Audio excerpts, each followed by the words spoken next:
E enquanto isso, pergunta aí. A pergunta é essa: em qual desses fundamentos vocês estão edificando a casa de vocês?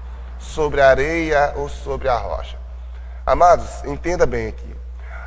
Edificar sua casa sobre a areia obviamente, edificar sua casa em qualquer princípio que não seja as Sagradas Escrituras. Qualquer princípio, seja ela egoísmo, o seu próprio conceito de família, de casa, seja princípios seculares, influência da sociedade, qualquer outro argumento e qualquer outro conceito que você usa para tomar as decisões familiares do seu casamento, da sua vida a dois. Agora, edificar sobre a rocha é edificar sobre a palavra de Deus. Por isso, na ferramenta que nós temos aí, que eu mandei para vocês, eu falei para vocês o seguinte: vamos responder, são 30 questões, e ao final você vai poder identificar de maneira prática. Então, eu vou dar um salto aqui, vou ver se eu consigo, vou adiantar bastante aqui os slides, que são perguntas que já está no PDF, você vai poder baixar, seja pelo nosso grupo WhatsApp. Se você não está fazendo parte dele, chame aí no número, no WhatsApp da igreja, que os irmãos vão adicionar você, e você vai poder baixar todo o material que a gente vai estar colocando lá, se você ainda não faz parte, tá certo? Então, uma vez você respondendo lá, eu queria que você dá pause aqui agora, você que está assistindo posteriormente, dá pause, responde o questionário, depois volte para você entender o conceito, tá bom? Então, quando você chegar no final, são 3 diagnósticos que nós temos lá: o PD, o diagnóstico IS e o EP. Você vai entender, tá? Daqui a pouco. Então, não continue assistindo o vídeo sem antes responder. Fechado? Parou agora, e aí só volta agora, continuar assistindo o vídeo depois que responder as perguntas. Tá tudo certo? Olha lá, pausa. Voltando agora. Voltando. Resposta do questionamento, né? Você vai poder ver que o PD é palavra de Deus, o IS é influência secular e o outro é o orgulho pessoal. O EP seria OP, né? Orgulho pessoal. Pode ter certeza, querido, que o seu matrimônio vai estar fundamentado até esse momento em um desses 3 pilares. Glória a Deus, se nas perguntas, das 10 primeiras perguntas, teve a maioria de sim, você esteve fundamentado, seu relacionamento está fundamentado na palavra de Deus. Se a maioria dos sims está no segundo grupo de perguntas, está fundamentado na influência secular. Isto é, os amigos da escola, do trabalho, aquilo que você ouve nas novelas, aquilo que você ouve nos Instagrams da vida sobre relacionamento. É ali que você está fundamentando as decisões do seu casamento. O empoderamento feminino, enfim. Ou até mesmo no machismo, né? Para não ficar só de um lado.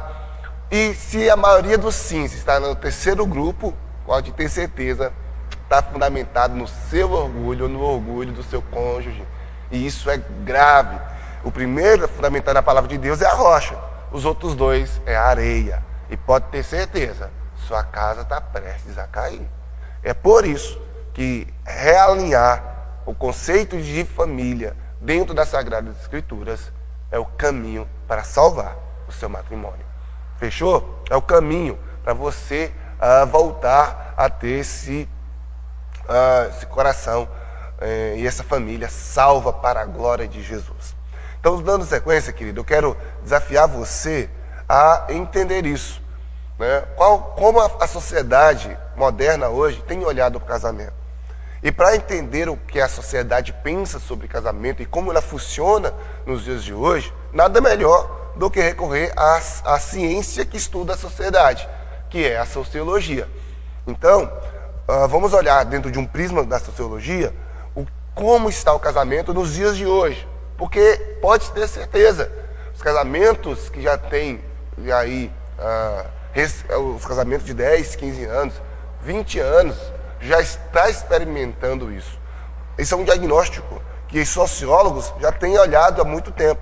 O casamento moderno hoje tem fundamentado na busca do amor puro, que é aquele amor genuíno, né? Aquele amor da Disney, que eu sempre brinco, né? Aquele amor romântico da Disney, e que é uma utopia, não existe na vida real, ou aquele amor dos filmes da Cinderela, dos filmes da Branca de Neve, do Príncipe Encantado, e que vai ter felizes para sempre, uma harmonia perfeita, sem os desafios. Isso é utopia. Só que é esse tipo de casamento que o pessoal está buscando, esse casamento utópico. E é um problema. O segundo é a satisfação pessoal. E Anthony Gilden, ele vai estudar o casamento, ele é um sociólogo, e ele vai identificar isso, que os casamentos estão baseados tanto nesse casamento utópico ou no casamento egoísta, na busca egoísta dos interesses pessoais. E aí chega também o casal Beck, né? Tanto Ulrich Beck e Elizabeth Beck, eles vão dizer o seguinte: a busca pelo amor ideal, que é esse amor utópico, a pessoa ideal, o marido perfeito, a esposa perfeita, né? E a satisfação pessoal faz com que o casamento se dissolva, né? Isso é volúvel.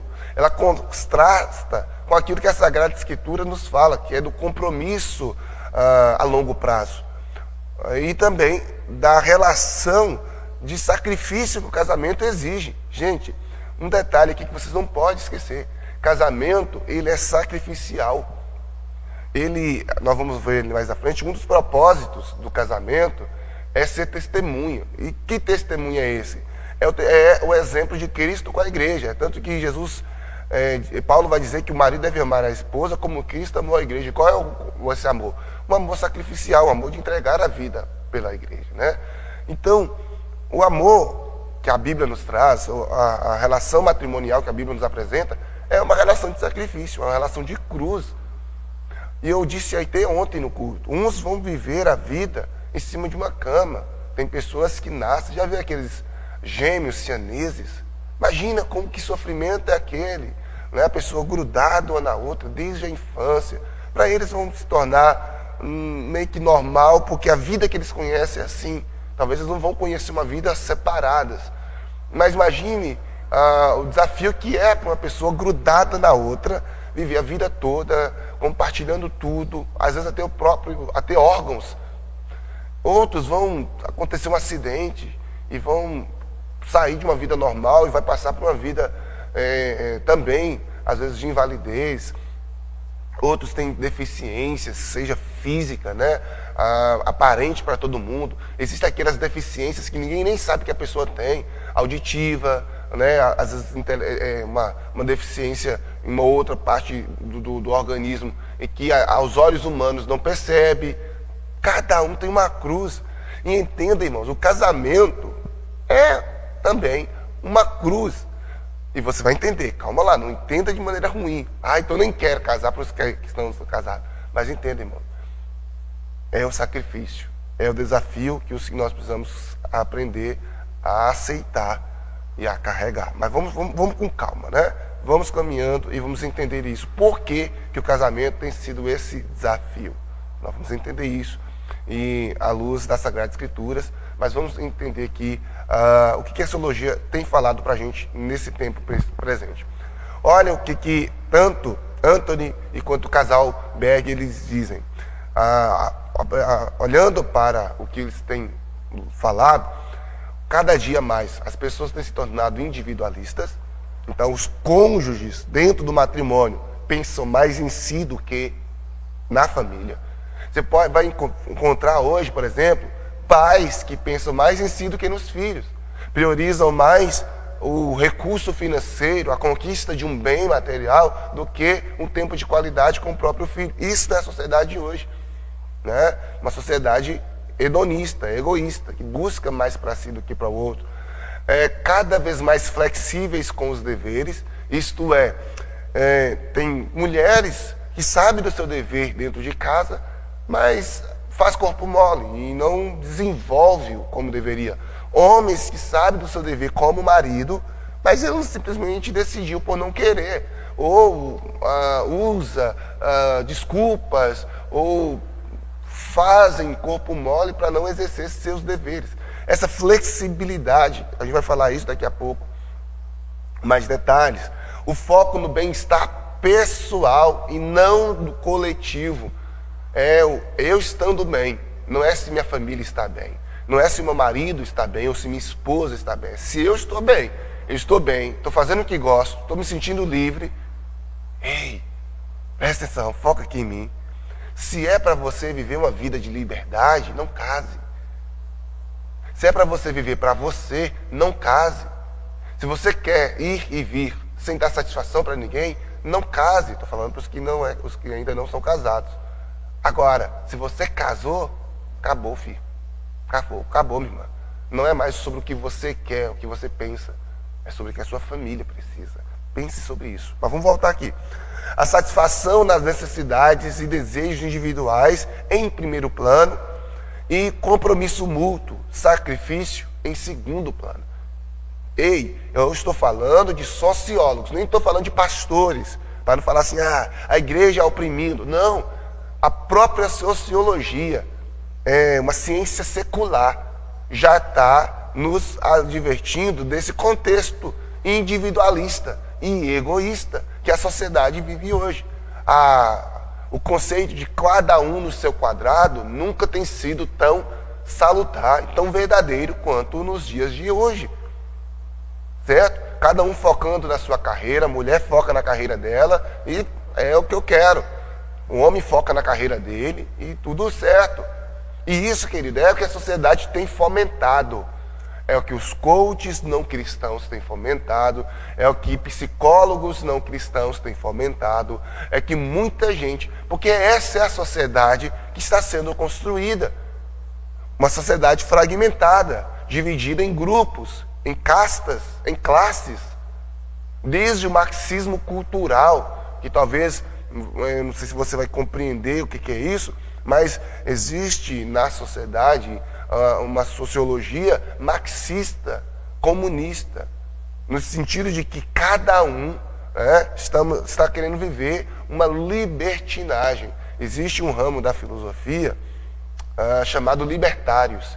E por mais que parece bonito o libertarianismo, esse libertarianismo ele tem várias vertentes. E uma das vertentes é que meu corpo, minhas regras.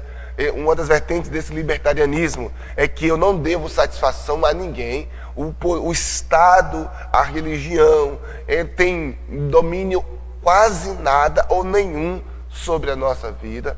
Eu faço as minhas regras e aí?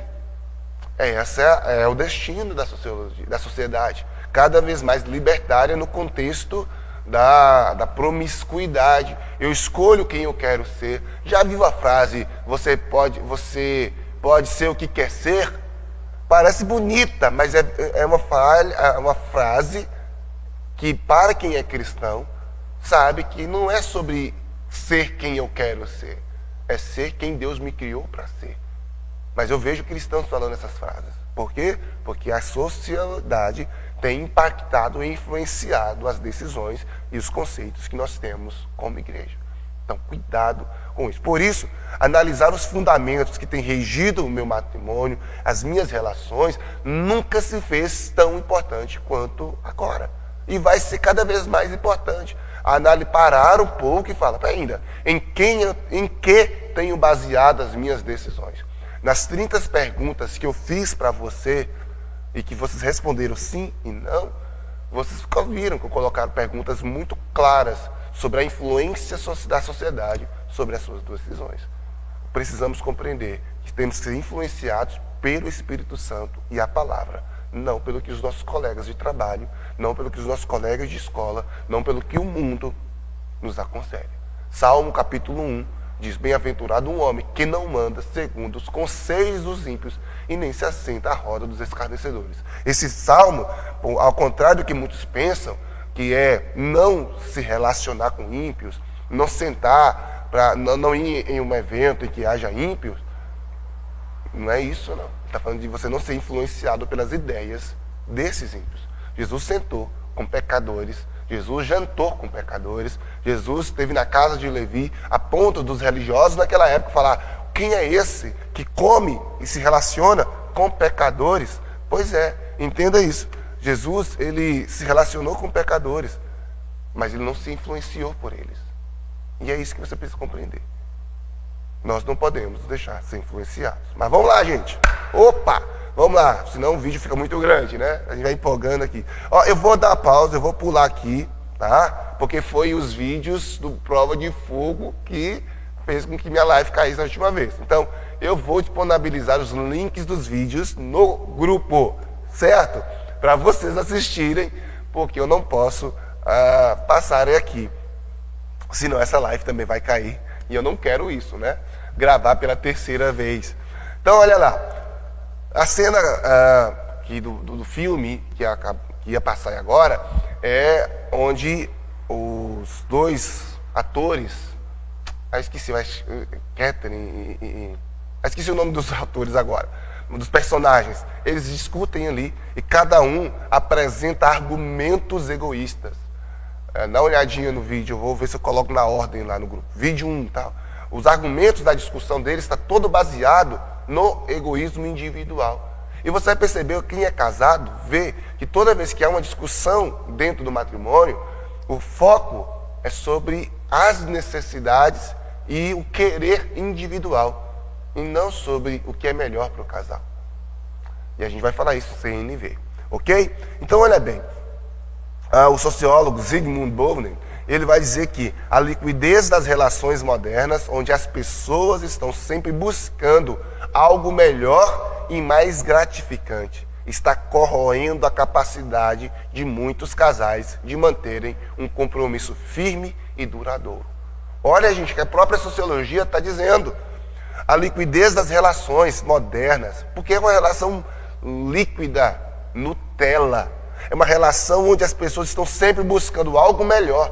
Já viu? É a mulher querendo, não, eu tenho que crescer na minha profissão, eu tenho que ganhar mais, eu tenho que... Ainda, mas isso aí deveria não ser do homem?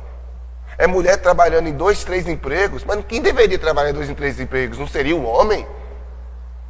Ainda, isso não faz sentido. Enquanto homens, também às vezes 2, 3 empregos, não tem nem tempo para a família. Essa busca desenfreada pelo ter. E eu sei, querido, que a gente tem que trabalhar, tem que ter as nossas coisinhas, né? Sim, buscar ter o melhor do conforto, uma casa melhor, mas o que faz um lar não é a beleza da casa, é a beleza das relações dentro da casa. Você pode morar em uma mansão, mas se houver contenda, não é um lar. Se houver desarmonia, não é um lar. Você pode morar em uma casa de pau a pique, de enchimento, e tendo harmonia, é um lar. As pessoas têm trocado o prazer da comunhão pelo frenesi das conquistas. E aí perde um e outro. Porque na hora do divórcio, todo mundo sai perdendo.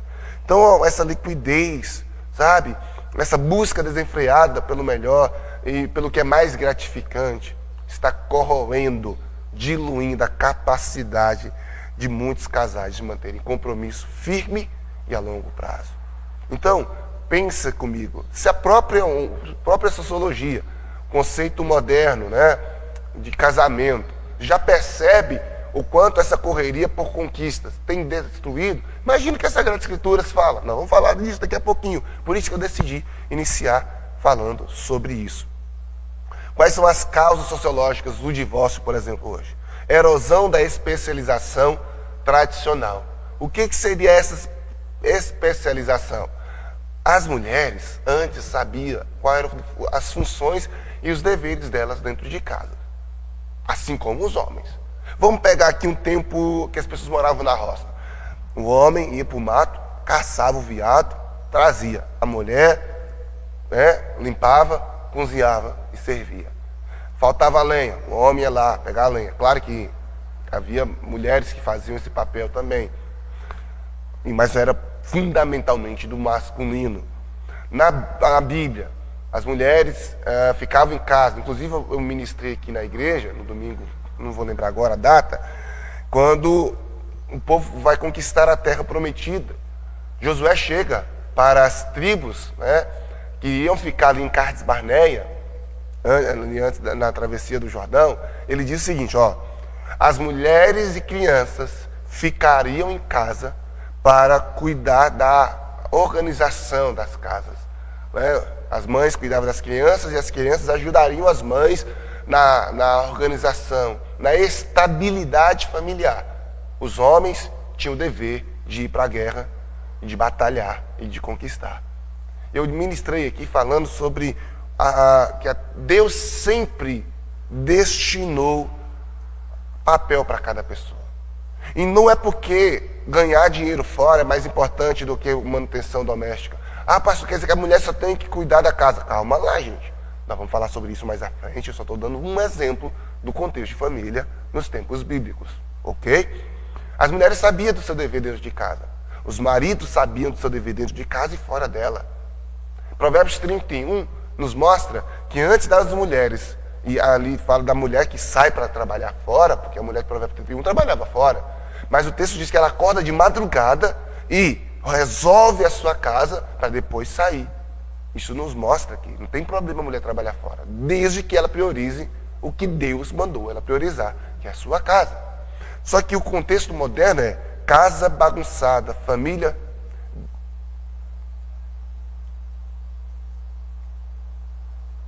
Opa, minha câmera congelou aí. Casa bagunçada, família desestruturadas, me empolguei que meti o pé na câmera. Casas bagunçadas, famílias desestruturadas, e com isso, gente, nós temos vivenciado uma falta, né, um desafio muito grande no aspecto da própria família, né? Então, e aí é por isso que nós estamos tendo essa liquidez. Deixa eu configurar aqui de novo, gente, porque eu acabei metendo o pé no negócio da câmera aqui.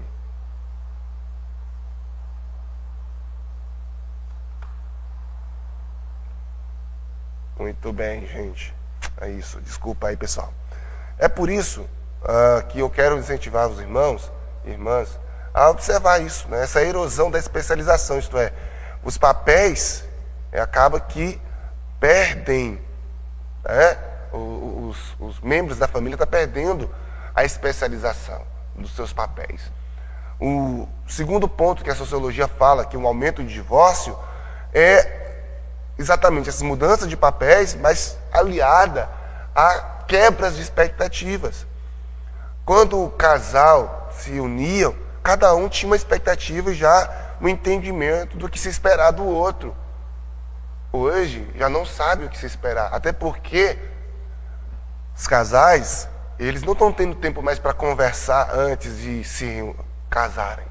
Eu vejo casais que vão se conhecendo e beijam, abraçam, transam, mas não focam em conversar, abrir a mochila e falar, olha, é do seu passado, sabe? Do que espera, do que pretende. Uma das falhas que eu vejo hoje no casamento, não acontece no casamento, acontece no namoro. Fazendo uma análise, hoje eu estou há 11 anos casado com minha esposa, e eu vejo que o namoro é crucial. E eu falo isso, gente, com propriedade, falo isso por observação, falo isso porque eu estudo sobre isso, eu leio, eu busco informações diariamente sobre a questão de relacionamento. E eu percebo que uma das maiores falhas do casamento está no namoro. Porque no namoro, o que a galera faz hoje? Quer sair para lanchar, quer sair para namorar, dar beijo na boca, amassar, sabe? E fazer tudo isso. Mas o namoro não é para isso. Isso é feito no casamento. O que é preciso no namoro é diálogo, conversa, é colocar, é conhecer. E eu falo aqui sobre essa questão da expectativa, e eu uso muito o exemplo do contrato psicológico. Eu não sei se você já ouviu falar desse termo, mas o contrato psicológico é um contrato que você constrói na mente e que não está necessariamente escrito num papel. Então, quando as pessoas se unem, as informações que ela não teve de início, ela imagina que pode ser assim. Vou dar um exemplo. Está um menino, uma menina, né? Você conhecendo, namorando, e ele ainda não abriu a mochila dele sobre como é o comportamento dele com os pais.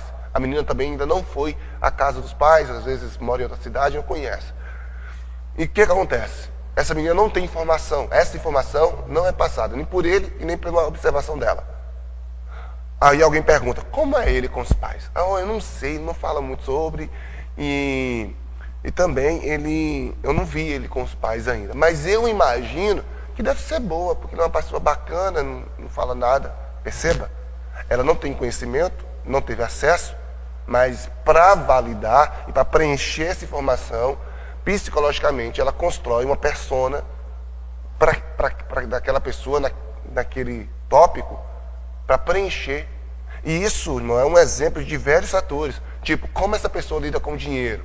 Eu não sei. Então, se você não sabe, não é construir uma ideia sobre, é investigar. Me fala com você, com quanto você ganha, com o que você gasta. É isso. Porque depois que casa, isso que foi idealizado no namoro, você vai se deparar com a verdade. E aí vem as quebras de expectativa. Eu conheço casais que separaram com 6 meses de casados. Eu tive uma vez que assessoriar um casal que estavam se separando com 4 meses. E sabe qual foi a situação? Quebra de expectativa. No namoro, a pessoa falando, mas no namoro não era assim. Ou era. Só que você não tinha acesso. Você criou uma persona. Entende? Persona, gente, é personagem. É uma figura, né, que você imagina a partir de uma situação que você não tem informação verdadeira. Então é isso. Essa persona, essa pessoa que você criou, você precisa, que você não tem informação, você precisa preencher de alguma forma. Tá bom? Então, a partir disso, opa, ficou escuro aqui. Em terceiro lugar, nós temos aí outro fator que tem causado muito divórcio na sociedade de hoje, é o individualismo, a autonomia. Gente, casais não têm autonomia. Não tem. E aí é que está o problema.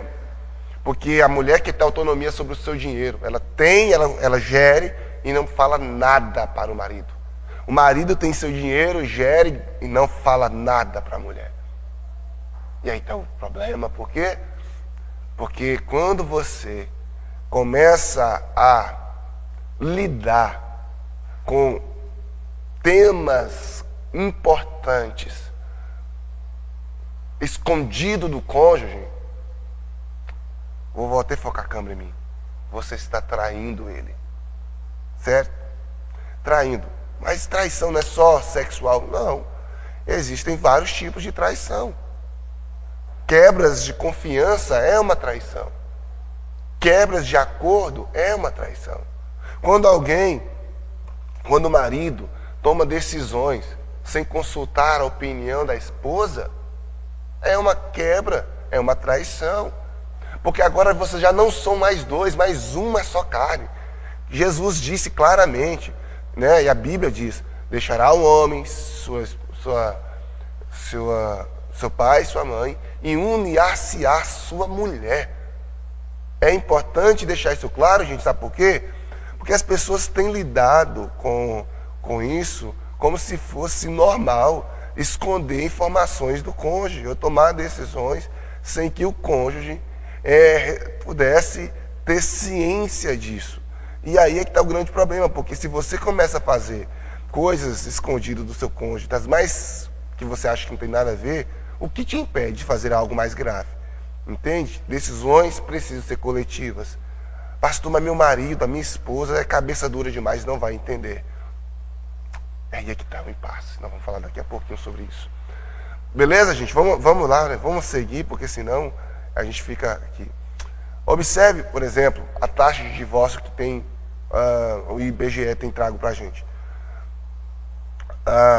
há 10 anos atrás, a taxa de divórcio era de 2,5 para cada 1.000 habitantes. Isso em 2010. Já agora, em 2022, 2 anos atrás, aliás, 2020 ou 2022, eu tenho que ver depois aqui, a taxa subiu para cada um crescimento de 45%, isso, subiu 45,6% em relação a 2010. É muita coisa, gente. É muito divórcio. Essa taxa crescendo. O número de casamentos aumentaram, mas proporcionalmente o número de casamento crescendo, cresceu-se também a taxa de divórcio. E isso é muito triste, é um dado alarmante, né? Vou mudar aqui, não posso passar o vídeo, vou estar postando o vídeo lá no grupo. Olha, ainda, John Colton, ele vai dizer, casais mais felizes são aqueles que se veem como uma equipe, enfrentando os desafios juntos, focando no bem-estar do outro. Gente, estar casado é fazer parte de um time. Um time, ele precisa conversar, dar feedbacks e buscar o bem comum para que o time seja vitorioso. Se nós começarmos a cada um a pensar em uma estratégia diferente, vai dar BO. Vou dar um exemplo aqui. Todo mundo conhece o vexame que o Brasil deu na Copa do Mundo, realizada aqui no país, acho que foi 2014, quando o Brasil perdeu de 6-1 para a Alemanha. Eu estava dando uma lida na reportagem do jornal, da revista O Globo, da época, falando disso, me chamou a atenção, e eles falando sobre o que levou, um dos motivos que levou ao fracasso do Brasil, foi que um dos jogadores do Brasil, Davi Luiz, ele era zagueiro. E eu acho que os 2 ou 3 gols iniciais da Alemanha, ali nos primeiros minutos, se deu porque Davi Luiz avançou e não ficou na zaga, ele ficou ali de meio campo e indo direto ao ataque, fazendo com que a defesa ficasse frágil e o time não tivesse organização. Tem uma cena do Neymar xingando o Davi Luiz, mandando ele fica aí, fica aí. Eu li essa cena e me veio na cabeça exatamente sobre isso aqui. Quando um casal começa cada um a traçar seu próprio estratégia de jogo para vencerem na vida, a mulher não, para nós vencermos nós temos que fazer assim. O marido não, quando começa a ter estratégia diferente, dá BO. Sabe por quê? Porque é como se você entrasse assim num campo de guerra, cada um querendo puxar para um lado. Por isso que nós vamos ter um encontro falando sobre alinhamento de propósitos. Porque não dá, 2 não andarão juntos se não tiver em comum acordo. Então o acordo, ele precisa ser feito. No momento do casamento, vocês estão assinando um acordo e conversando sobre, nós vamos tratar. E é por isso que o casal tem que sentar e falar, como nós vamos resolver determinadas situações, o que precisamos fazer quando tal coisa acontecer, qual será o comportamento. Quanto mais acordos o casal tiver, mais fácil será para lidar com as demandas. E nós precisamos compreender que somos essa equipe, esse time, que temos que conversar, ajustar e ter uma única estratégia, sabe? Pensarmos, talvez uma única estratégia não seria a palavra, mas temos que estar alinhados nas estratégias que temos juntos. Cada um com o seu papel, sabe? Cada um com suas atribuições e atacando, se defendendo. Enfim, é necessário cada um alinhar-se, o casal alinhar. Porque senão, eu quero fazer isso, pastor, mas ele não me ouve, ela não me ouve. Aí é onde eu estou falando. 3 fundamentos. Egoísmo, a palavra de Deus ou influência secular. O problema é que às vezes o marido está tomando as decisões baseadas nas Sagradas Escrituras. A mulher influenciada pela sociedade, pelas redes sociais. A mulher está fundamentando-se na palavra. O marido fundamentado no egoísmo. Peraí, então tem que alinhar. E qual é a melhor forma? Decide em qual dos 3 fundamentos você quer. Você quer que a gente siga a influência social? Vamos lá então. Vamos sair da igreja, vamos fazer o que a sociedade manda. É em cima do egoísmo? É. Vou dar exemplo de uma relação baseada no egoísmo. Lembra do tapa de Will Smith? Saiu a público a partir daquele tapa que a relação deles é aberta. Isto é, a Adam Smith pode se relacionar com quem ela quer e o Will Smith pode se relacionar com quem ele quer. Isto é, cada um vive a sua vida. E está tudo certo.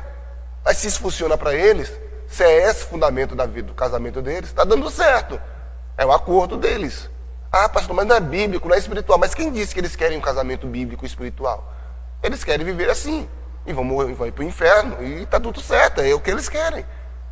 Agora, se um casal que serve a Deus precisa, aí, meu irmão, um casal que serve a Deus não tem como ter um casamento fundamentado nos princípios da sociedade.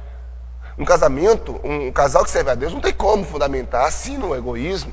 A única forma de um casal que serve a Deus é fundamentar na palavra de Deus. Agora, se não serve a Deus, pode fundamentar no que eles quiserem. É isso que a sociedade está seguindo. Faz sentido para você? Então, vamos lá. A partir desses pressupostos, vou adiantar aqui o vídeo também de novo. Né? Voltando ainda para essa citação do John Gottman, ele diz: a cultura do egoísmo, onde o foco é a satisfação individual e a busca do prazer imediato, cria uma desconexão emocional e um distanciamento, prejudicando a intimidade e a confiança. Perceba, quando nós vivemos buscando esse egoísmo, fundamentando o casamento no egoísmo, é naturalmente que vai haver o quê? Uma falta de conexão. Vai perder o foco, porque cada um vai seguir o seu caminho. E isso vai acontecendo, aí eu tomo uma decisão egoísta agora, uma decisão egoísta amanhã, e vai chegar um momento que os dois vão viver dentro da casa como 2 amigos, ou talvez 2 rivais, porque nem amigos tem casais que parecem. Um dormindo na cama, outro dormindo em outro. Eu conheço casais que Eu conheço casais que desde criança eu vejo o marido dormindo numa cama, a mulher dormindo em outra. Eu conheço, né, casais da minha família, né, que vivem como 2 colegas de quarto, sabe? Aquelas repúblicas onde as pessoas iam morar junto, isso quando estudar fora.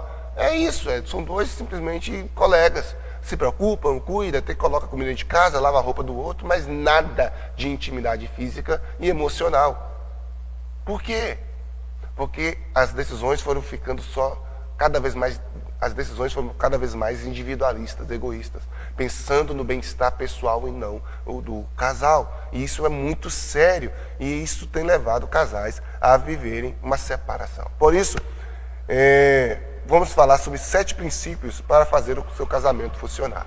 No vídeo que passou aqui, no vídeo que ia passar, melhor dizendo, que eu não deixei passar, é um diálogo entre um companheiro, né, do ator principal, que fugiu o nome dele aqui agora, do Caleb, falando que o casamento do Caleb não havia quebrado, ele só não estava sabendo colocar para funcionar. Então, como aprender a fazer, como colocar o casamento para funcionar? Quem vai responder isso para nós é o próprio John Gottman. Ele é um psicólogo estadunidense que passou 40 anos, né, fazendo um estudo sobre casais. Tá? Então, ele tem muita autoridade para falar sobre isso. Eu já te trouxe aqui os argumentos sociológicos, agora um pouco dos argumentos psicólogos, e vamos terminar com os argumentos bíblicos, para que vocês entendam a conexão entre eles. Ok? Então, o primeiro ponto é construir mapas de amor. A pergunta é: você sabe quais são os principais sonhos do seu cônjuge? Vontades, gostos, desejos, alegria? Como ele enxerga o mundo? Como ele consegue, como ele vê a vida? Às vezes, gente, a gente passa anos ao lado da pessoa e a gente não sabe. Não sabe como aquela pessoa vive, gostaria de viver a intimidade sexual, gostaria de viver a intimidade relacional. E construir mapas é descobrir o que a pessoa mais gosta. E anotando. Ah, pastor, mas se eu vou fazer os gostos de fulano? Calma lá, gente. Amor, nós vamos falar daqui a pouco sobre isso. Sacrifício. Mas o primeiro ponto é construa mapas, construa isso. Crie, tá? Liste o que você já tem visto na pessoa que mais gosta. Cultivar a admiração e o carinho. Manter uma visão positiva, né, do parceiro, destacando sempre as qualidades, porque chega um momento na relação que parece que você só consegue ver o podre. Só consegue. E, irmãos, eu vou te dar um exemplo aqui. Você já passou pela experiência de comprar um carro? Vou pegar uma experiência que a gente passou aqui recentemente. De comprar um carro. E até você comprar aquele carro, você quase não via ele na cidade. A partir do momento que você comprou um carro, parece que você só vê um carro parecido. Vou dar exemplo. Nós compramos agora um Uno, tá? Um Uno Way, Uno novo, né? E eu confesso para você que eu já tinha visto alguns aqui na cidade. A minha esposa, ela falou que nunca tinha visto um carro daquele aqui. A minha sogra também até comentou isso. Mas depois que nós compramos o carro, parece que encontramos o Uno Way em tudo quanto é esquina. Por quê? Você já sabe disso, os irmãos da igreja já sabem isso que eu já falei aqui. O nosso cérebro, ele tem um padrão de seleção. Uma vez programado, ele vai procurar sempre aquele mesmo padrão.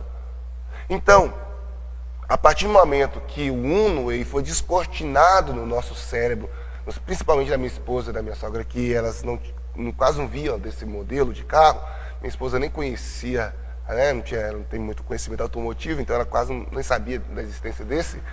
Ela até falava, agora tem vários carros, olha o primo dele, é o irmão da gente, até brinca, né? Porque foi descortinado, foi desbloqueado e agora o cérebro procura esse padrão. É assim que funciona. Quando você desbloqueia determinada situação no cérebro, a tendência do cérebro é só procurar informações parecidas. Não é que não exista outras, exista, mas o cérebro não faz questão de ir lá. Da mesma forma, quando você sente uma frustração com o cônjuge, da mesma forma que você sente uma alegria com o cônjuge, quando você foca em determinada área, automaticamente o seu cérebro só vai buscar informações daquela área. Isto é, se você já acostumou a ver os defeitos do seu cônjuge, se você desbloqueou, sofreu um trauma ou uma decepção, você só vai encontrar.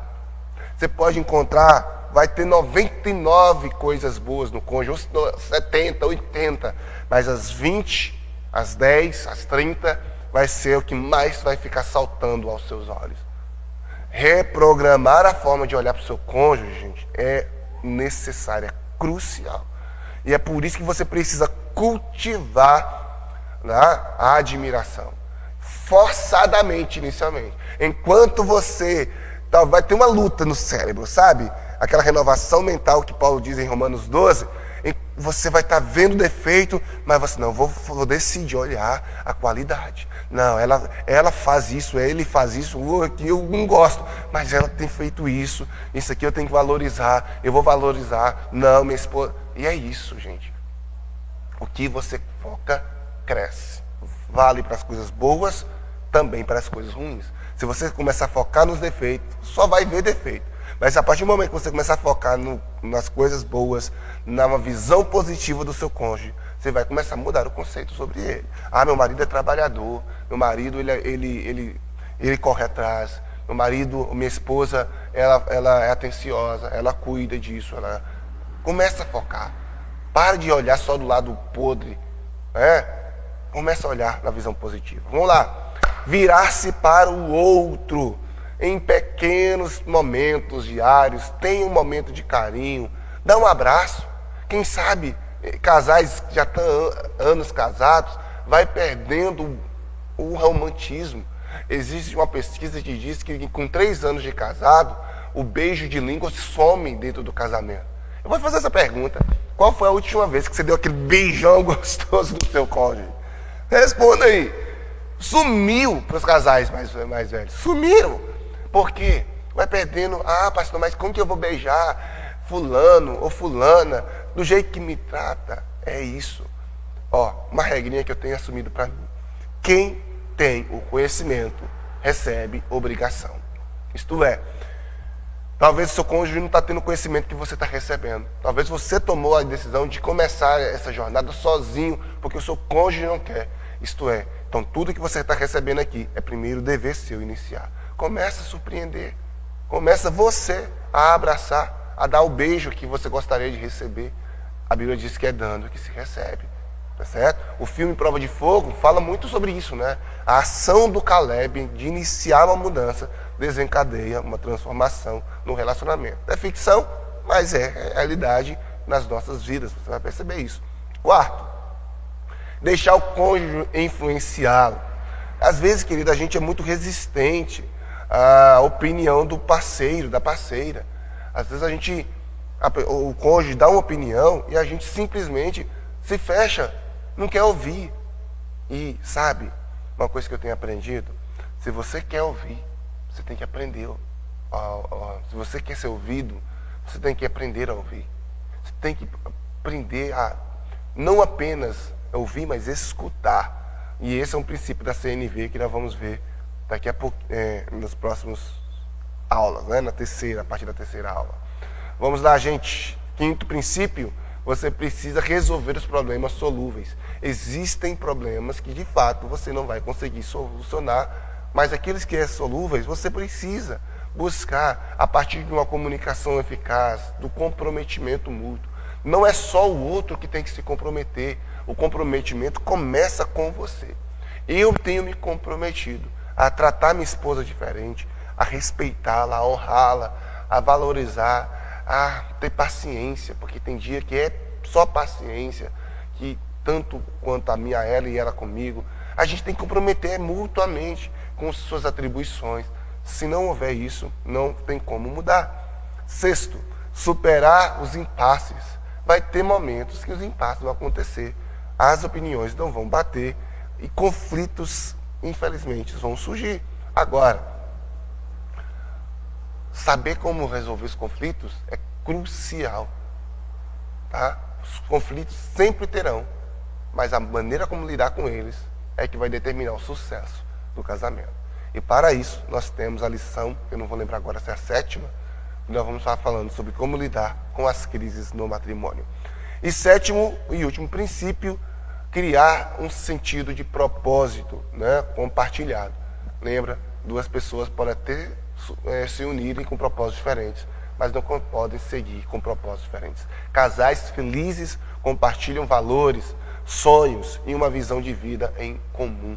Não pode, o meu sonho é isso, meu sonho é aquele outro. Pode até ter sonhos diferentes, mas que tem que ser compartilhado. Certo?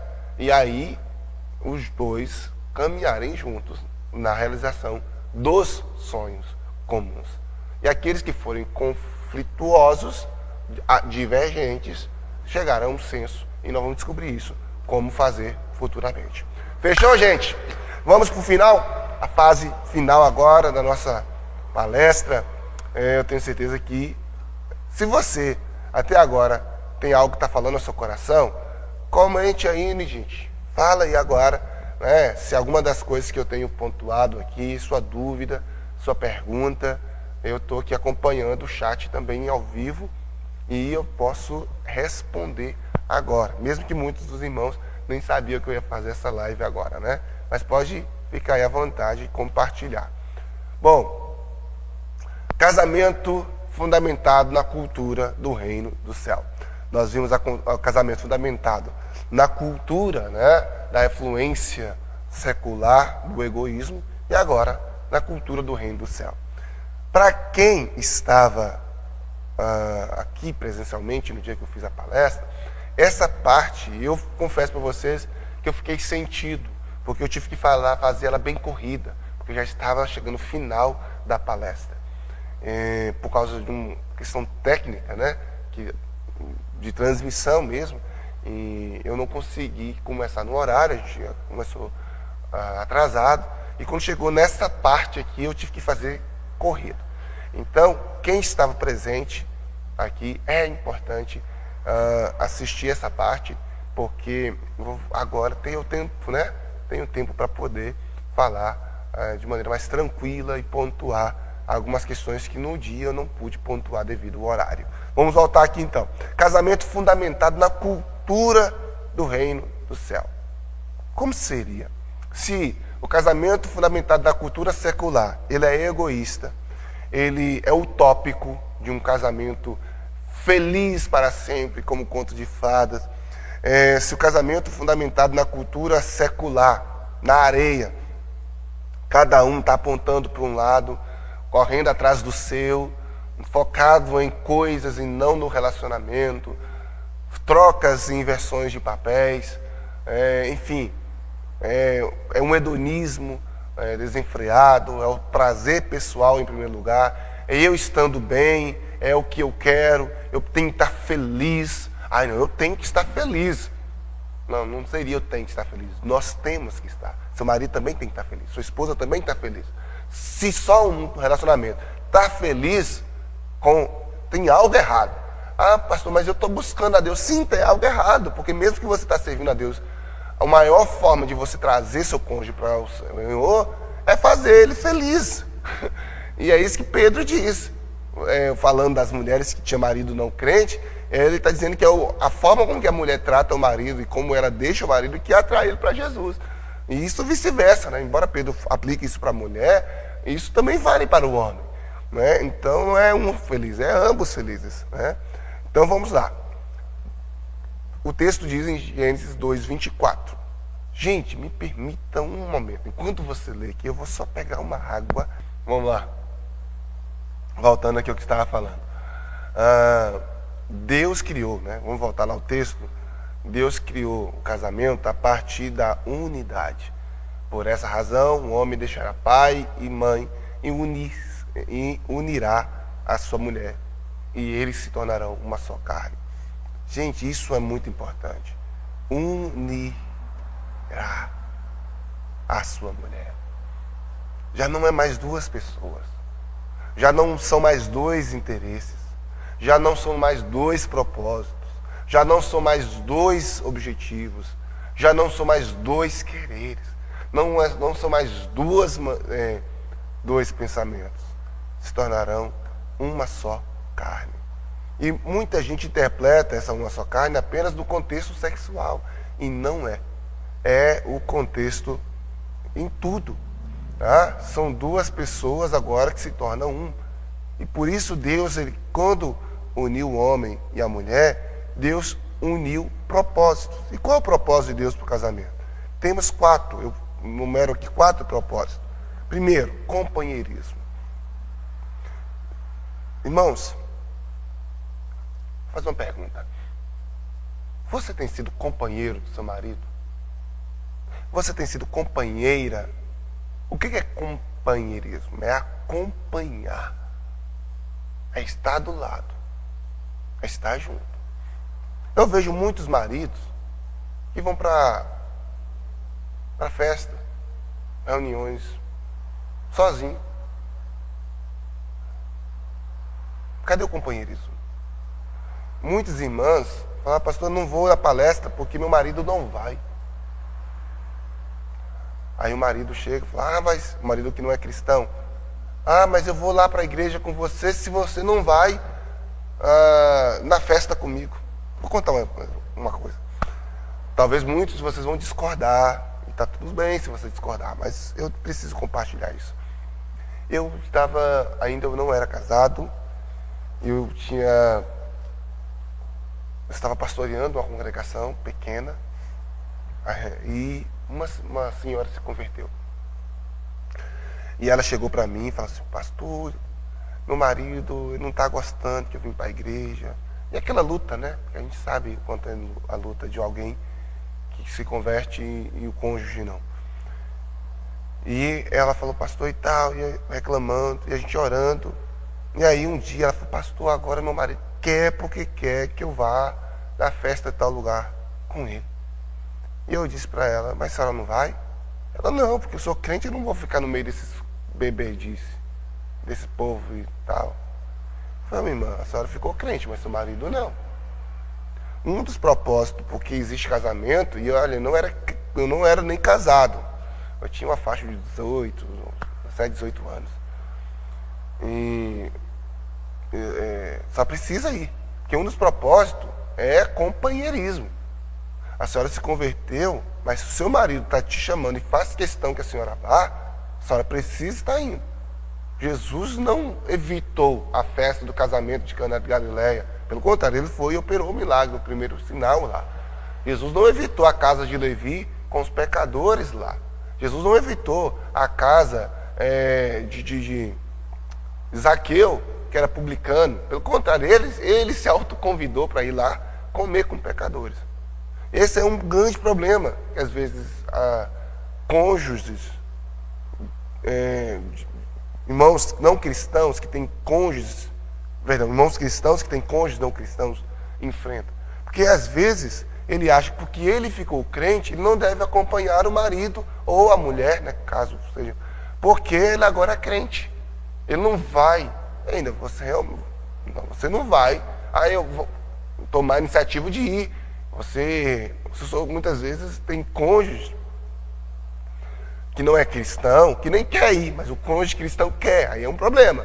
Mas o fato é que, se o seu cônjuge não cristão faz questão que você vá, por que você não vai? Você é crente em qualquer lugar, irmão. Não é o lugar que vai fazer, não é você. Mas o ambiente influencia. Quem disse? Influencia quem já não está sendo influenciado, mas você já tem influência do Espírito Santo sobre você. Se o Espírito Santo governa a sua vida, ele vai governar a sua vida na igreja, mas também no boteco. Pastor, irmão, eu quero falar para você o seguinte: o lugar de luz é no meio das trevas. Luz, onde já tem luz, não faz diferença nenhuma. Companheirismo. E talvez você não está trazendo o seu cônjuge para a igreja, porque no momento em que você deveria estar fazendo companhia para ele, você está fazendo companhia para outras pessoas, para crente, para os irmãos da igreja. É muito legal, é muito bom viver na companhia dos irmãos da igreja. Mas nós temos o culto, a celebração, a célula, pequeno grupo, reunião de mulheres, reunião de homens, é bom, é para isso. Mas entenda, a principal pessoa que você precisa acompanhar é seu marido, é sua esposa, não outras pessoas. Companheirismo, esse é o primeiro propósito. A Bíblia diz que quando Deus criou a mulher, Deus fez uma auxiliadora, que lhe fosse idônea. Acompanha, certo? Você não vai conseguir atrair seu marido para Jesus. Mas pastor, esse é um conselho muito perigoso, e se eu ir? Não, você vai manter sua vida espiritual em santidade, meu irmão, em qualquer lugar. Agora, mas se eu for, e se a gente aconselhar a pessoa para ir, e a pessoa acabar se influenciando pelas coisas que estão lá e beber, é porque essa pessoa não está firme em Jesus. Ela ainda não é salva, ela ainda não converteu. Porque uma pessoa salva, uma pessoa convertida em Jesus. Mas a Bíblia diz que as más companhias corrompem os bons costumes. Eu não estou dizendo que você vai ter que fazer o que o ímpio está fazendo, mas você vai influenciar o ímpio a fazer o que você faz. E se não influenciar, está tudo certo. Você está cumprindo uma missão, e a missão é acompanhar seu cônjuge. Faz sentido para você? Se não tiver, comente aí, compartilhe comigo. Nós podemos continuar conversando sobre isso posteriormente. Mas vamos lá. Nosso tempo está indo, né? Segundo, multiplicação. Você percebeu que a sociedade hoje, a gente está vendo que as mulheres não querem mais parir, não querem ter filhos? Elas se limitam a um número de 1, 2. Eu entendo a questão econômica, eu entendo a questão da sociedade que está ficando difícil mesmo criar filho, não é fácil. Mas peraí, irmão, não querer ter filho, sendo que um dos princípios do casamento é multiplicação. Olha, o cristianismo tem sido uma das religiões em que as pessoas menos têm filhos. Será por quê? Por causa do egoísmo. O egoísmo tem levado as mulheres a não querer ter filhos, porque elas focam na carreira, focam no dinheiro, e quando tem, não dá a atenção que deveria. As crianças sendo cuidadas pelas outras pessoas, sendo que o ideal que a Bíblia coloca é a mãe cuidar dos filhos. mas elas não têm tempo, porque elas precisam trabalhar. Como, gente? Essa é a principal função da mulher, é ter filho. Quando Deus deu ali as punições pela desobediência, Deus falou ao homem: do suor do teu rosto, do suor você vai trabalhar, vai sustentar. E a mulher vai ter dores de parto. Ali está falando que papel primário da mulher, gerar, multiplicar. Papel primário do homem, prover. Só que agora o papel está invertido. Os homens têm cuidado dos filhos dentro de casa e a mulher está trabalhando. Existe uma loucura. Eu estou falando que lá na sociedade comum isso é normal. É assim que eles tocam a vida. Eita, a câmera começou a bugar. Na sociedade, né, comum é normal, mas não deveria ser normal para cristãos, as pessoas que servem ao Senhor. Não deveria ser normal. Né? Mas santificação é onde o casal se realiza sexualmente, é onde ele vai aliviar a tensão normal da sexualidade, porque, querido, sentir desejo sexual não é pecado. Pecado é como você libera esse desejo. A forma como você libera pode ser santa ou pode ser maligna. E o casamento, e aí onde eu vejo casais que se evitam sexualmente, mulheres que evitam o marido sexualmente, homens que evitam a mulher sexualmente, é pecado isso, irmão. Evitar relação sexual com seu cônjuge é pecado.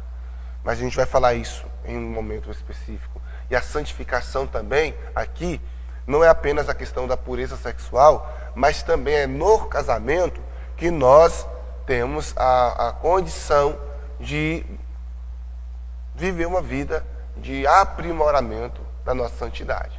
Exemplo, o marido que te faz raiva, que você dá vontade de falar aquilo com ele. Eu não vou falar, Senhor, porque eu quero ser santo, eu vou evitar as palavras torpes. Santificação, aprimoramento. A mulher que te pirraça, a mulher que te deixa também estressado, você tem a maneira de santificar ali. E é por isso que o casamento também é um testemunho. É o exemplo prático da relação de Cristo com a igreja. Esses são os 4 propósitos do casamento. Só que às vezes a gente não está cumprindo ele, por causa do egoísmo e a influência da sociedade. Por isso, eu quero colocar aqui 3 princípios de um casamento saudável. Primeiro, é o amor incondicional, né, que edifica e sacrifica. Gente, condicional, não coloca condição. Edifica, não machuca, não fere, não prejudica o outro. E sacrificial é porque você é capaz de abrir mão, de sacrificar a si mesmo em prol do seu cônjuge. Se o seu casamento não está edificando, porque fere com palavras, com ações, com gestos, comportamento. Se o seu casamento não está sendo incondicional, isto é, você amar a pessoa independente dos erros e das falhas que ela comete. Infelizmente, eu sei que existem erros e falhas muito violentas e difíceis de se perdoar. Mas o terceiro princípio, vamos falar sobre isso. E, principalmente, sacrificial, é muito difícil que o seu casamento esteja saudável. Segundo princípio, submissão e liderança.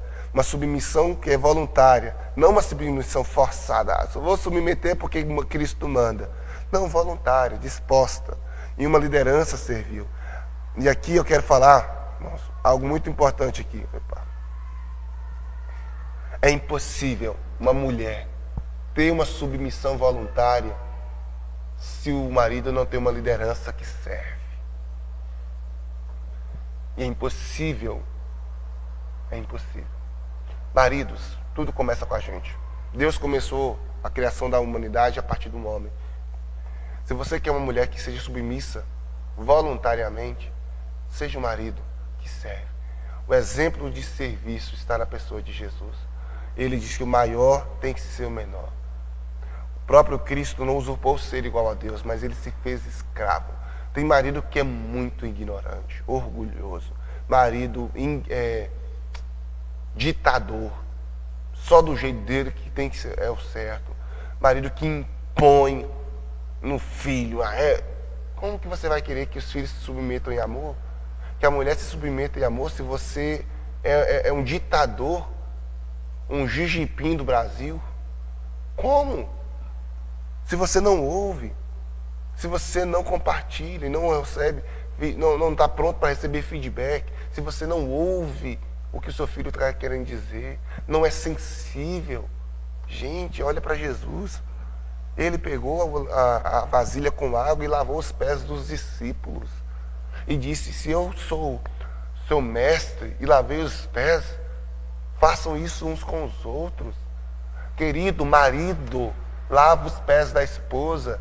E às vezes literalmente mesmo. Dos filhos. Ele ajuda na casa. Quando a mulher está apertada, atarefada. Sabe? Não tenho nada contra a mulher trabalhar fora. Até porque nós temos exemplo bíblico de mulheres que trabalharam fora.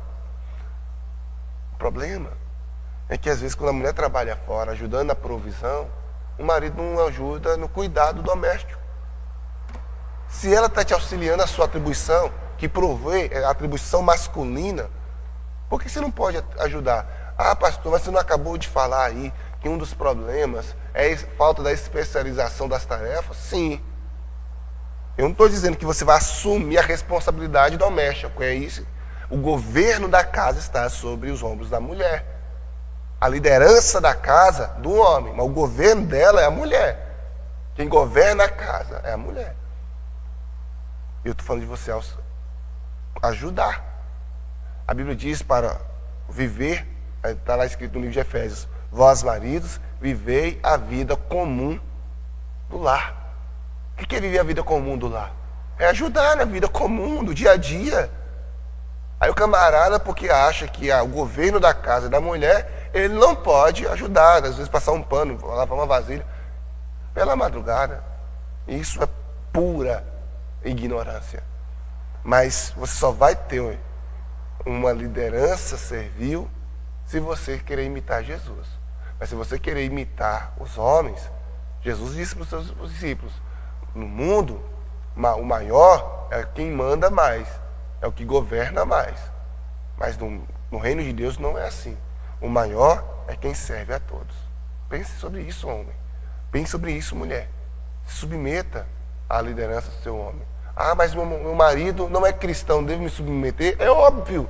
A Bíblia não diz, vós mulheres submetei aos vossos maridos que é crente. Não.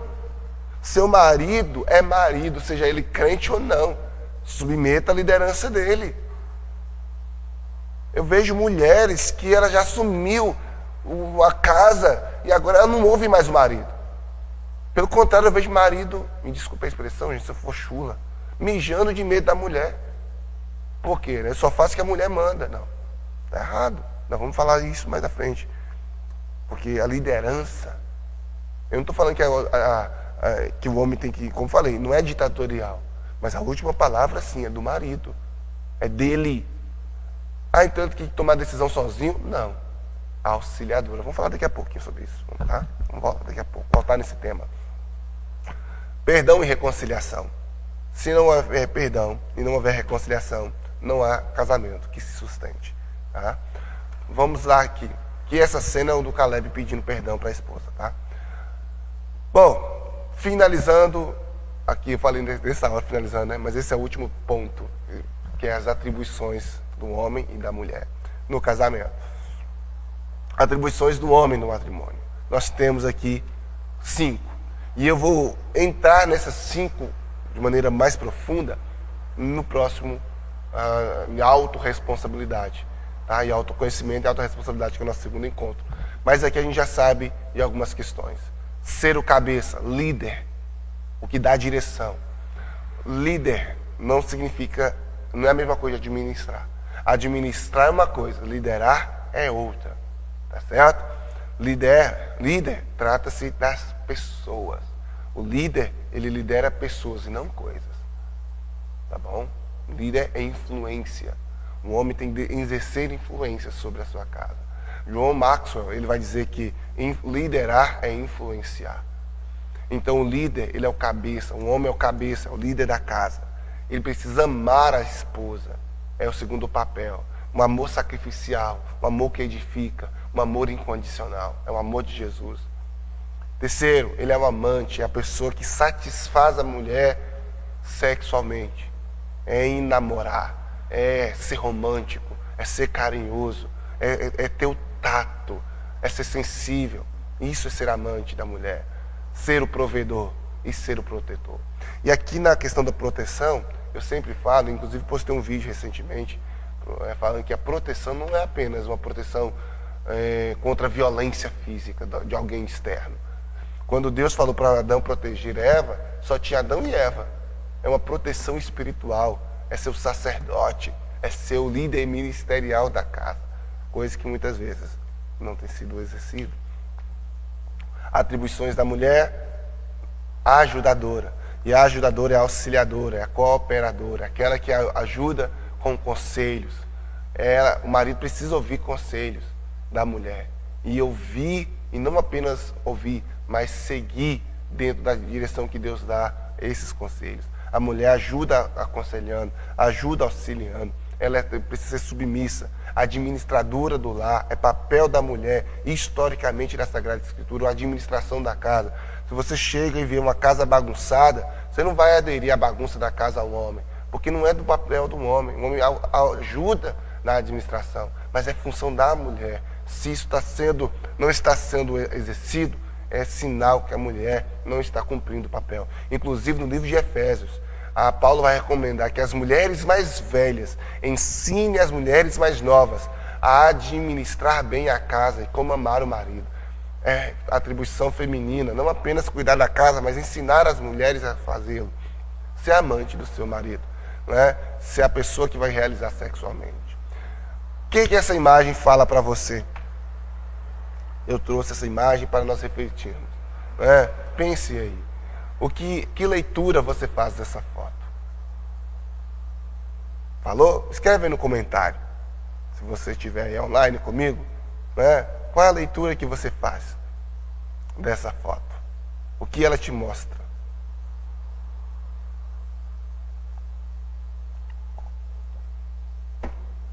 Pois bem, se você respondeu, né, a inversão de papéis, ou se acertou, que essa tem sido uma realidade muito clássica nas famílias de hoje. Pessoas com papéis, né, trocados. E o que acontece quando o marido começa a trocar os papéis com a mulher? E a gente vai explorar um pouco mais disso no próximo, mas eu preciso adiantar isso aqui. Primeiro, desgaste emocional e espiritual devido à confusão de papéis. O marido começa a se desgastar, a mulher não lava roupa, não arruma casa, aí o marido tem que ir lá. Você acha que o marido vai fazer isso de maneira, né, alegre? Não vai. Existe um desgaste. A mulher que tem que preocupar com trocar da lâmpada. Eu vejo, tem uma lâmpada queimada há 15 dias, o marido não troca. Né? O pneu furou, o marido não leva na borracharia para consertar. A mulher tem que trabalhar igual uma louca para poder trazer as coisas para dentro de casa, porque o marido está lá brincando de videogame ou esperando uma bênção acontecer. Não, gente. Se você, marido, trabalhe de manhã, à tarde e à noite, se necessário, mas o papel de prover é seu. Sabe? Eu vejo mulher se matando em 2, 3 empregos, enquanto o marido vai lá. Olha, essa cobiça frenética por querer coisas, irmão, tem levado as mulheres a um nível de estresse infernal. Mulheres que estão adoecendo fisicamente, emocionalmente, porque não é papel delas ficar trabalhando estressadamente. Eu concordo que mulher pode trabalhar fora, concordo, mas em um emprego que ela possa estar ali trabalhando um determinado período, mas que a maior parte da energia de trabalho seja dentro de casa, na educação dos filhos, na educação dos filhos e na manutenção da sua casa. Porque só o trabalho de casa, quem faz o trabalho de casa sabe o quão é enfadonho. Lavar roupa, praticamente toda semana, todo dia tem prato, todo dia não, toda hora, se vacilar tem prato para lavar, tem casa para arrumar, guarda-roupa para organizar, roupa para passar. É chato, eu sei que é chato. E eu sei que existem mulheres que acham isso horrível, ela prefere passar o dia todo, a noite toda fora de casa. Mas não é isso, Deus não te criou para isso. A sociedade te programou para ser essa mulher, mas não é essa mulher que Deus te criou para ser.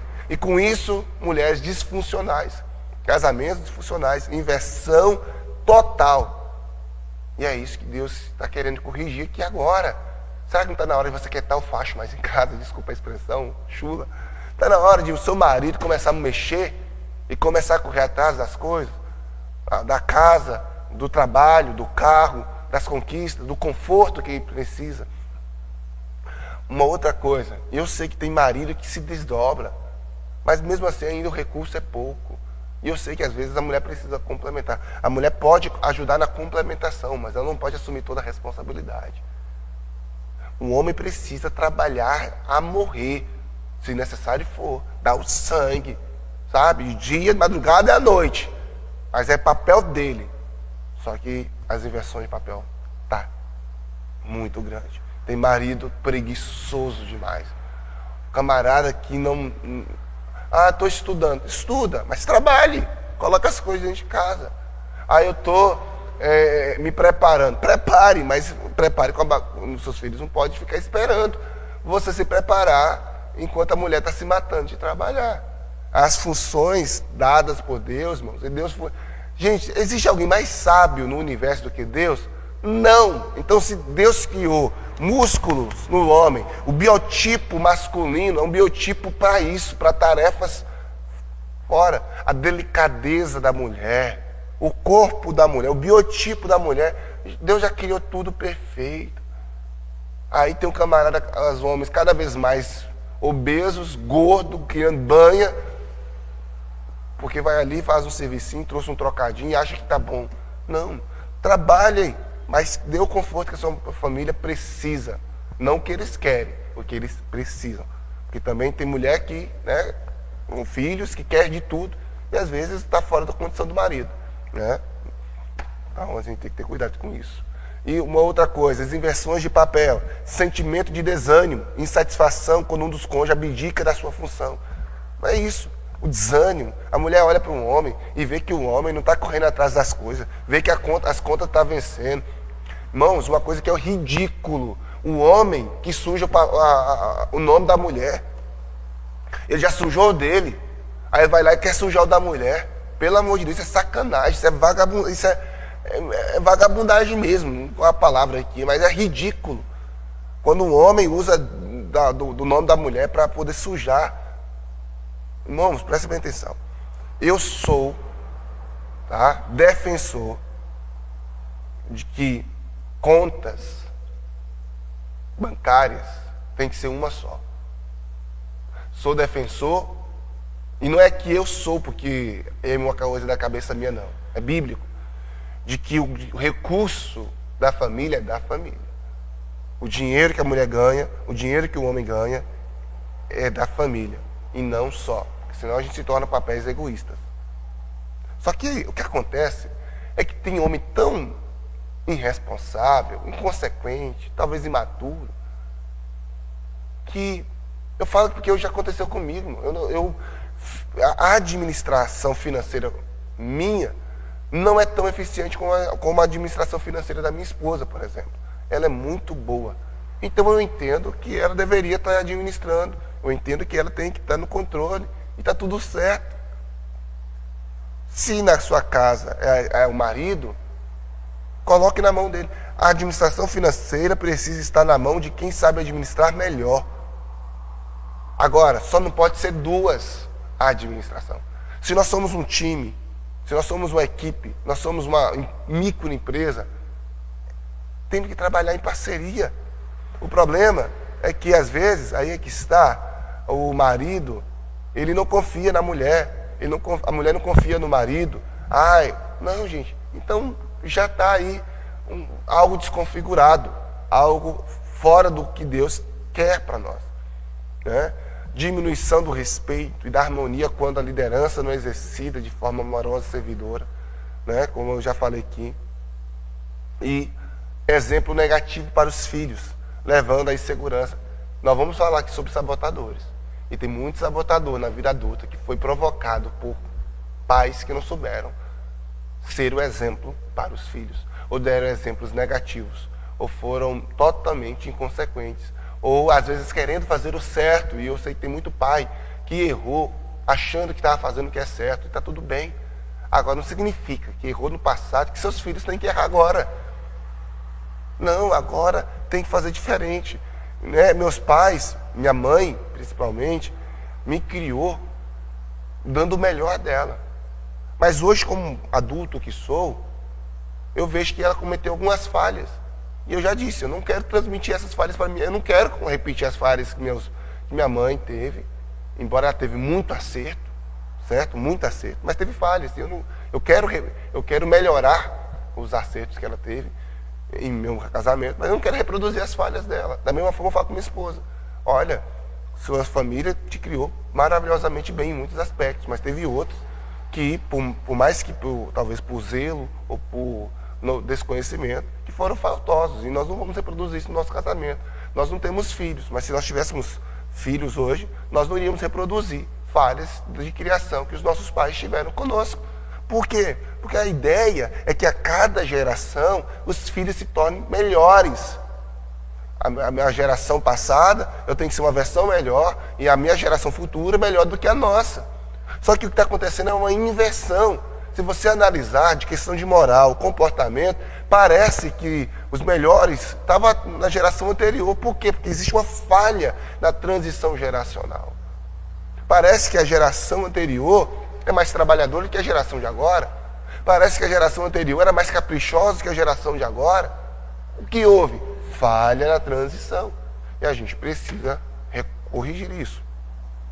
E aí, por fim, prejudica na formação dos futuros relacionamentos, porque os filhos vão para o casamento usando o exemplo do casamento dos pais. Então, se o seu casamento é disfuncional e está incoerente, automaticamente seus filhos vão levar isso como padrão para a vida deles. Vai levar. É por isso que a gente precisa desenvolver uma mudança radical, né? Uma melhoria na questão das atribuições dos papéis. Então é isso aí, queridos. Essa foi a ministração de hoje. E eu espero que na próxima nós possamos fazer online, ao vivo, sem a interferência do YouTube. E eu espero que o que nós falamos hoje possa ter edificado. Nós já estamos nos nossos 40 dias do Desafio de Amar. Hoje vou estar postando o dia 1. Nós já fizemos a postagem do dia da apresentação ontem. E é só baixar o aplicativo da nossa igreja e você vai conseguir acompanhar tudo certinho. Espero que você tenha sido abençoado. Deixe seu comentário, compartilhe com outras pessoas se foi relevante o conteúdo de hoje. Deus te abençoe. Vamos orar. Pai, eu quero louvar ao Senhor por esse tempo, por essa transmissão, e pedir que o Senhor abençoe todos que ouvirem, todos que assistirem, tanto agora e quanto futuramente. Que o Senhor sustente cada casal e abençoe de maneira especial. Essa é a minha oração, em nome do teu Filho Jesus. Amém e amém. Até a próxima transmissão. E eu espero que você seja abençoado. Tá bom? Compartilhe, dá tempo. A pessoa que quiser entrar na nossa jornada, pode embarcar até o final do ano. Tá? Cada encontro vai ficar gravado mesmo, então ela pode assistir os que ela perder e assistir presencialmente aqui na Família Renovada de Almenara. Deus abençoe, gente. Fique com Deus. Fique na paz. Tchau.